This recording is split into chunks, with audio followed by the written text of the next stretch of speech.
হাইকোর্টে বড় জয় রাজ্যের বিরোধী দলনেতা শুভেন্দু অধিকারী মহাশয়ের। ফের একবার মুখ পুড়ল রাজ্যের শাসক দল তৃণমূল কংগ্রেস অর্থাৎ রাজ্য সরকারের। সংবিধান অনুযায়ী যে কেউ যেখানে খুশি যেতে পারেন। মোথাবাড়ি জিতেছে কলকাতা হাইকোর্টের রাজ্য বিধানসভার বিরোধী দলনেতা শুভেন্দু অধিকারীর করা মামলায় পর্যবেক্ষণ কলকাতা হাইকোর্টের বিচারপতি সৌমেন সেন এবং বিচারপতি স্মিতা দাস দে। এই দিনের শুনানিতে রাজ্যের তরফে আদালতে জানানো হয়, মোথাবাড়ির পরিস্থিতি এখন নিয়ন্ত্রণে রয়েছে। এখনও পর্যন্ত 20টি এফআইআর দায়ের করা হয়েছে। চৌরঙ্গিতে কালী মন্দির এবং মসজিদ রয়েছে, রাস্তার মোড়ে রয়েছে।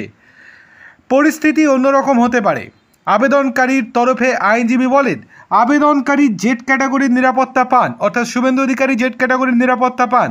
4টে গাড়ি থাকবে, পরিস্থিতি দেখবে, 2জন থাকবে একই গাড়িতে। রাজ্যের তরফে সওয়াল করা হয়, না এইভাবে যাওয়া যায় না। বিচারপতি তখন রাজ্যকে জানান, সংবিধানে যে কেউ যেখানে খুশি যখন খুশি যেতে পারেন।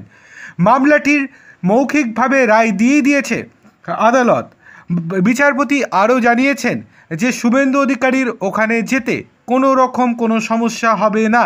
কিন্তু রাজ্য সরকারের আইনজীবী বলেন, সেখানে গেলে নতুন করে অশান্তির বাতাবরণ তৈরি হতে পারে। কিন্তু হাইকোর্ট থেকে পরিষ্কারভাবে জানানো হচ্ছে যে আপনারাই তো কিছুক্ষণ আগে বললেন যে এখন পরিস্থিতি সম্পূর্ণরূপে নিয়ন্ত্রণে আছে, তাহলে কিসের অসুবিধা? তখন আর কোনো উত্তর দেয়নি রাজ্য সরকারের আইনজীবী। এরপরেই শুভেন্দু অধিকারীর মোথাবাড়িতে যাওয়ার অনুমতি পেয়ে গিয়েছে।